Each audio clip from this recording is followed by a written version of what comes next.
Monsieur le conseiller fédéral, Monsieur le président du Conseil d'État, Mesdames les conseillères d'État, Mesdames et Messieurs les députés aux chambres fédérales, Mesdames et Messieurs les membres du bureau du Grand Conseil, Mesdames et Messieurs les membres du Grand Conseil, Mesdames les conseillères administratives de la ville de Genève, Mesdames et Messieurs, chers membres, chers amis, s'il y a des rendez-vous qu'on ne manque pas, la traditionnelle rentrée des entreprises de l'affaire romande, de l'affaire Genève, en fait partie. C'est devenu une tradition, oui, mais c'est aussi et même surtout l'occasion de prendre de la hauteur et d'échanger sur des enjeux qui façonnent notre époque et notre économie. Et cette année, nous avons le privilège d'accueillir un invité d'exception. Monsieur Beat Jans, conseiller fédéral à la tête du département fédéral de justice et police, nous fait l'honneur de sa présence. Monsieur le conseiller fédéral, merci d'être parmi nous ce soir et surtout merci de l'intérêt que vous portez à l'économie romande et à celles et ceux qui la font vivre. Mesdames et messieurs, comment parler d'économie sans parler du monde qui nous entoure ? Un monde qui se transforme à grande vitesse, où les repères d'hier vacillent, où les équilibres se déplacent et où un nouvel ordre se dessine, plus incertain, plus instable, plus fragmenté. Car oui, c'est un fait. Les barrières commerciales réapparaissent, même pour notre pays qui se croyait à l'abri des décisions irrationnelles et totalement arbitraires du locataire de la Maison-Blanche. La méfiance entre États s'installe, l'ordre multilatéral que la Suisse a toujours défendu se fragilise sous les coups du populisme et du repli identitaire. Les crises s'enchaînent, se succèdent et nous forcent à être toujours plus agiles et résilients.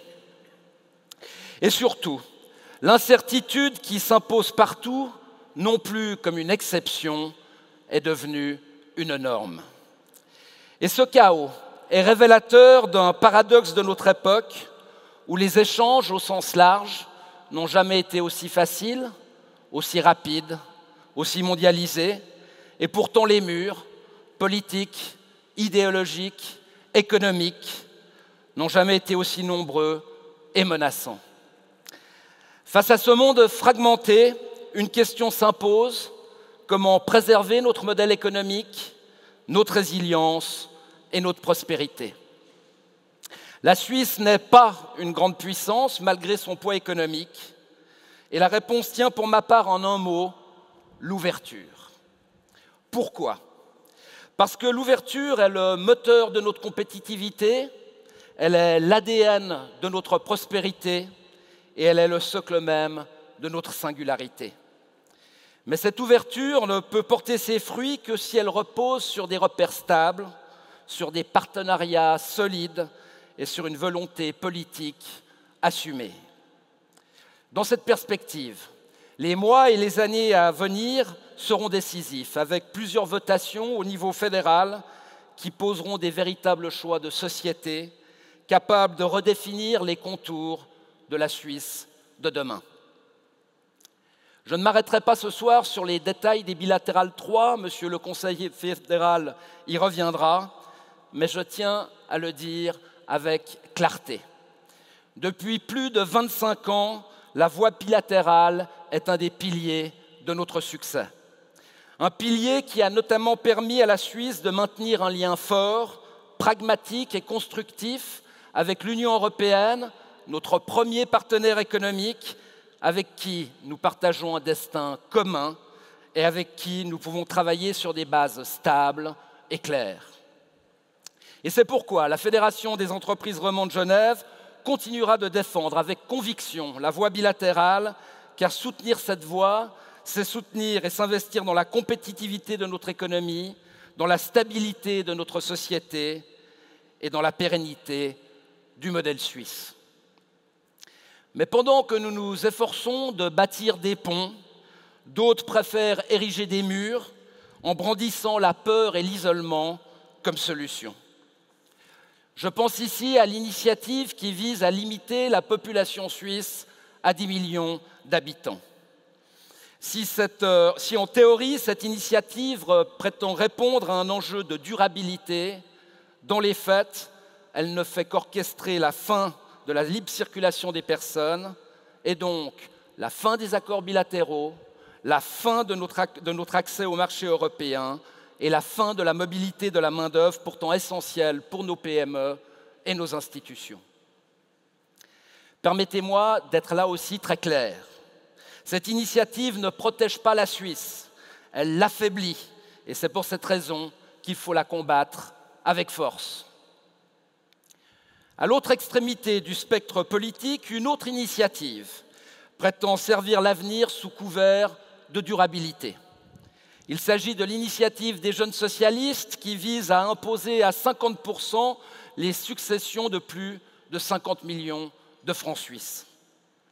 Ce projet ne bâtit pas l'avenir, il le mine en pénalisant les entreprises familiales, en fragilisant la transmission d'entreprises, en envoyant un signal de défiance à celles et ceux qui entreprennent, qui investissent et qui créent de la valeur, et en amplifiant le risque de faire fuir les grandes fortunes de notre pays, tout en freinant le développement de nouvelles sociétés sur notre territoire.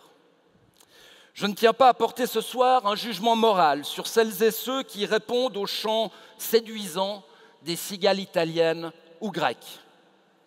Mais nous devons tous être conscients que dans un contexte de concurrence fiscale exacerbée, cette initiative représente pour certains, et à juste titre, la goutte d'eau qui fait déborder le vase.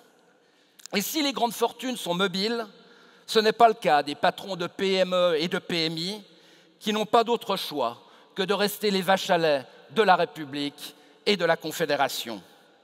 Pour toute cette raison, cette initiative doit, elle aussi, être combattue avec force. Enfin, une autre réforme mérite toute notre attention. Il s'agit de l'impôt immobilier cantonal sur les résidences secondaires sur lequel la population suisse se prononcera en septembre prochain. Derrière un intitulé qui pourrait faire croire que l'on parle de fiscalité cantonale, l'enjeu de cette votation est de fait la suppression de la valeur locative et avec elle la suppression des différentes déductions que les propriétaires de leur logement peuvent faire à l'échelle de notre pays. L'affaire Genève soutient la suppression de la valeur locative, mais la solution retenue est loin d'être satisfaisante, ayant parmi ses conséquences la forte limitation et à terme la suppression de la déductibilité des intérêts passifs sur tout type d'emprunt, pas seulement hypothécaire.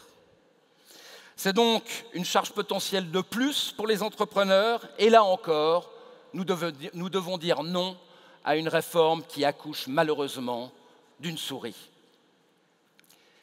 Mesdames et messieurs, notre société se transforme, notre économie fait face à de nombreux défis et l'incertitude s'installe plus que jamais dans la durée.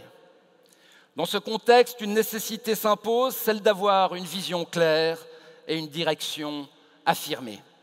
Et c'est précisément dans cet esprit que l'affaire Genève anticipe les enjeux à venir et qu'elle prend des positions claires sur les objets de votation qui impactent directement vos affaires. Mais anticiper, ce n'est pas seulement réagir au monde qui change, c'est aussi préparer notre propre avenir. Vous avez été nombreux à vous demander qui prendra la direction de la fédération. Nous avons le plaisir d'avoir nommé Arnaud Burgin en juin dernier à cette fonction. Arnaud connaît parfaitement la fédération, ses équipes et surtout, il connaît vos réalités. Son parcours professionnel en est la preuve concrète et c'est avec lui que nous avons initié les travaux du plan stratégique 2030 de la fédération, un plan conçu pour renforcer notre impact, anticiper les mutations à venir et vous servir toujours mieux. Mesdames et messieurs, avant de passer la parole à Monsieur le conseiller fédéral, permettez-moi de conclure avec une conviction. Notre prospérité et notre résilience doivent se défendre chaque jour, avec engagement, avec lucidité, avec courage. Et dans un monde en perpétuel mouvement, où les certitudes s'effritent et où le populisme gagne dangereusement du terrain, plus que jamais, nous devons tenir le cap de nos convictions et de nos valeurs. Retenons les leçons de l'histoire, car elles sont primordiales pour appréhender le présent et surtout le futur. Et c'est dans cet esprit que l'affaire Genève restera fidèle à ses missions et qu'elle continuera de porter haut les valeurs d'ouverture, de dialogue, de compétitivité et de responsabilité qui sont les moteurs du succès du modèle helvétique. Elle continuera à défendre vos entreprises et vos intérêts, à soutenir l'innovation et à s'engager pour des conditions cadres dignes de notre ambition collective. Vive la Suisse, vive Genève, vive l'affaire. Je vous remercie.